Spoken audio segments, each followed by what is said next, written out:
जय श्री राम।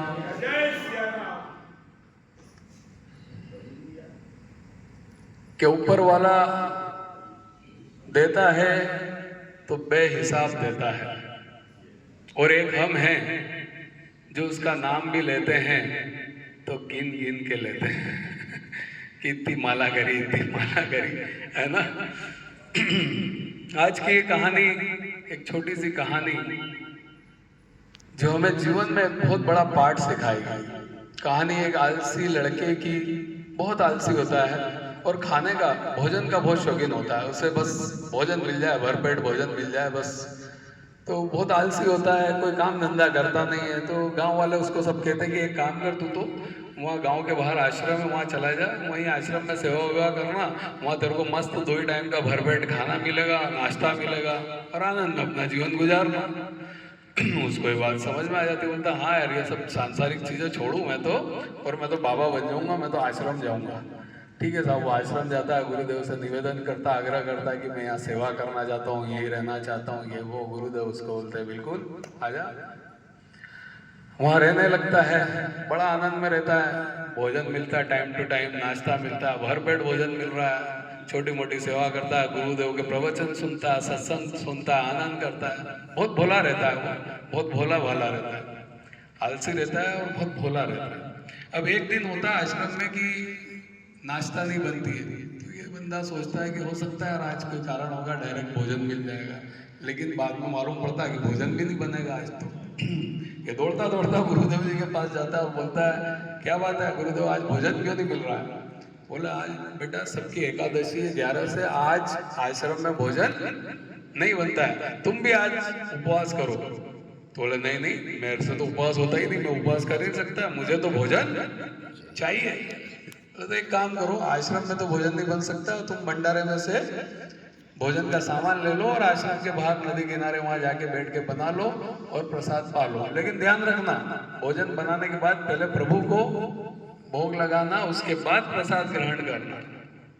बोले ठीक है गुरुदेव। वो किचन से सामान वामान लेता है, बाहर नदी के किनारे जाता है और नदी के किनारे बैठ के अच्छे से भोजन वोजन बनाता है। और उसके बाद प्रभु श्री राम जी को याद करता है, प्रभु श्री राम जी पधारो, भोग लगाओ, प्रसादी पाओ। और बोलता है कि हाँ आप कहाँ मेरा भोजन करना आओगे, मुझे कहाँ इतना अच्छा बनाना आता है, आपको तो अच्छा अच्छा भोजन मिलता होगा, हम तो रूखा सूखा बना रहे हैं, रूखा सूखा खा रहे हैं, ऐसा वो बोलता है। तो भगवान उसके भोलेपन से, उसकी सरलता से बहुत प्रसन्न हो जाते हैं और वो वहां पर उसको दर्शन देना आ जाते हैं और साथ में सीता माता भी आ जाती है। अब वो देखता है कि भगवान आ गए, उनके प्रणाम किए, दर्शन किए, बोले आइए भोग लगाइए। अब उसने भोजन बनाया था 2 लोगों का, एक प्रभु श्री राम जी के लिए और एक खुद के लिए, पर माता सीता भी आ गई, अब क्या करे। तो भूखा रहा और दोनों को भोजन कराया। भोजन वोजन करने के पश्चात प्रभु श्री राम जी सीता मैया के साथ जाने लगे। तो ये भक्त बोलता है, ये बालक बोलता है कि प्रभु आप आए, मुझे बहुत अच्छा लगा, आपने दर्शन दिए, मुझे बहुत अच्छा लगा, अगली बार आओ ना तो संख्या बता दो ना कि कितना, मैं भूखा रह गया। तो ऐसा बोलते हैं। तो प्रभु जी भी, हमारे श्री राम जी भी मंद मंद मुस्काते हैं और मुस्कान के साथ वो चले जाते हैं। वापिस आश्रम में वही रूटीन चलता है, फिर वापिस 11 आती है घूम फिर के, फिर वही भोजन नहीं बनता है। ये भंडारे में से इस बार ये क्या करता है, 3-4 लोगों का 3-4 लोगों के लिए भोजन बन जाए इतना सामान लेके आता है। ठीक है साहब, नदी किनारे वहीं बैठता है, भोजन बनाता है और वही फिर प्रभु को याद करता है, प्रभु श्री राम जी आइए, भोग लगाइए, प्रसादी पाइए। इस बार प्रभु श्री राम जी क्या करते हैं कि वो पूरा राम दरबार लेके आ जाते हैं, साथ में सीता जी भी, लक्ष्मण जी भी, भ्राता भरत, शत्रुघ्न, हनुमान जी, पूरा राम दरबार। और ये देख के घबरा जाता, बोले यार आज फिर मेरे को भोजन नहीं मिलेगा। 4-5 लोगों को बनाया, उन सबको बिठाता है, अच्छे से भोजन प्रसादी ग्रहण करवाता है। प्रभु श्री राम जी प्रसन्न होके, पूरा राम दरबार प्रसन्न होके चला जाता है। इस बार भी ये भूखा रह जाता है, वापिस आश्रम जाता है। वापिस से वही रूटीन होता है। फिर 1 महीने बाद जो भी एकादशी आती है, तो इस बार ये गुरुदेव के पास जाता, बोलता गुरुदेव मुझे थोड़ा ज्यादा सामान चाहिए। वो तो बोले कि इतने का क्या करेगा तू, अकेला आदमी, तो गुरुदेव सोचते हैं यार कहीं ना कहीं साला बदमाशी तो नहीं कर रहा, कहीं सामान जाके बेच देता हो। तो ये बोलता नहीं नहीं गुरुदेव ऐसा नहीं है, वो वहां पर प्रभु श्री राम जी को मैं बुलाता हूँ तो बहुत सारे लोगों को साथ लेके आते हैं, तो अब इतने लोगों को ले आते हैं, मैं हर बार भूखा रह जाता हूँ। तो बोला यार तू तो पागल हो गया साला, इतना सामान ले जाता है और झूठ बोलता है, भूखा रह जाता है ना, प्रभु श्री राम जी तेरे यहाँ भोजन करना आते हैं, पागल समझते हो गुरुदेव उसको। बोलते वाह चलो यार ये पेटू हो सकता है ज्यादा खाता होगा, वाह जा तू ले जा, जितना तेरे को ले जाना ले जा। वो बहुत सारा सामान ले जाता है, नदी किराना ले जाके रख देता है। इधर इसके गुरुदेव सोचते हैं कि यार देखो तो सही है पागल कर क्या रहा है साला, हाँ? तो इसके पर ध्यान रख के आता हूँ। गुरुदेव छुप के देखते हैं तो ये बट्ठा बैठा, इस बार तो भोजन भी नहीं बना रहा है, इस बार बोल रहा है प्रभु जी आओ और भोग लगाओ, प्रसादी पाओ। गुरुदेव सोच रहे इसने बनाया कुछ नहीं और पहले से प्रभु को बुला रहा है, ये कर क्या रहा है। इतने में तो प्रभु जी तो आ ही जाते हैं, पर इनको नहीं दिख रहे हैं, गुरुदेव को नहीं दिख रहे हैं, उसको दिख रहे हैं, भक्त को दिख रहे हैं। आते हैं बोले प्रभु श्री राम जी आ जाते हैं, वो नमन करता है, प्रणाम करता है, पूरा दरबार उनके साथ आता, कई लोग उनके साथ हैं। बोले प्रभु जी मुझे माफ करना, लेकिन पिछली बार भी आप ज्यादा लोग आए थे और आप संख्या मुझे बताते नहीं हो, तो इस बार मैंने भोजन नहीं बनाया, आप लोग ही भोजन बनाओ और भोजन पाओ, मेरे से इतने लोगों का भोजन नहीं बन सकता।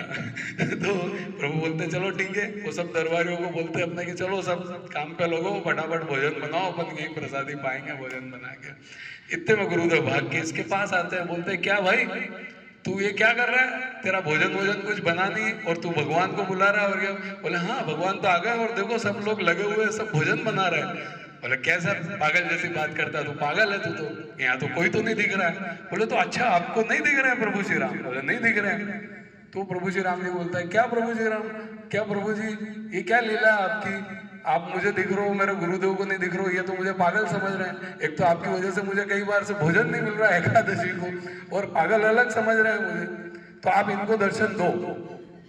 तो प्रभु श्री राम जी बोलते नहीं मैं इनको दर्शन नहीं दे सकता। बोले क्यों, ये तो बहुत महान व्यक्ति हैं, बहुत ज्ञानी है, मेरे से भी बहुत ज्यादा इनको ज्ञान है और बहुत महान है। बोले ये महान है, ये ज्ञानी है, लेकिन तुम्हारे जितनी सरलता इनके अंदर नहीं, इनके अंदर वो सरलता नहीं है, इसलिए मैं इनको दर्शन नहीं दे सकता। ये बात शिष्य फट से गुरुदेव को बोलता है कि भगवान बोल रहे हैं कि आपके अंदर सरलता नहीं है, इसलिए मैं आपको दर्शन नहीं दे सकता। गुरुदेव की आंखों से आंसू बहने लगे, गुरुदेव फुट फुट कर रोने लगे, भगवान के सामने हाथ जोड़कर माफी मांगने लगे और बोले भगवान मुझे माफ कीजिए और मुझे दर्शन दीजिए। फिर प्रभु श्री राम प्रसन्न होते हैं और उनके गुरुदेव को भी दर्शन देते हैं। कहानी बहुत छोटी सी है पर इसका सार बहुत बड़ा है। कहानी का सार है कि जीवन में सरलता होना बहुत आवश्यक है। आपके पास कितना ही ज्ञान हो, आप कितना ही ज्ञान अर्जन कर लें, कितने महान बन जाए, कितने ही बड़े बन जाए, लेकिन अगर आपके अंदर सरलता नहीं है तो वो महानता किसी काम की नहीं है। तो प्रभु के सामने कोई चालाकी नहीं चलती है, कोई चतुराई नहीं चलती है।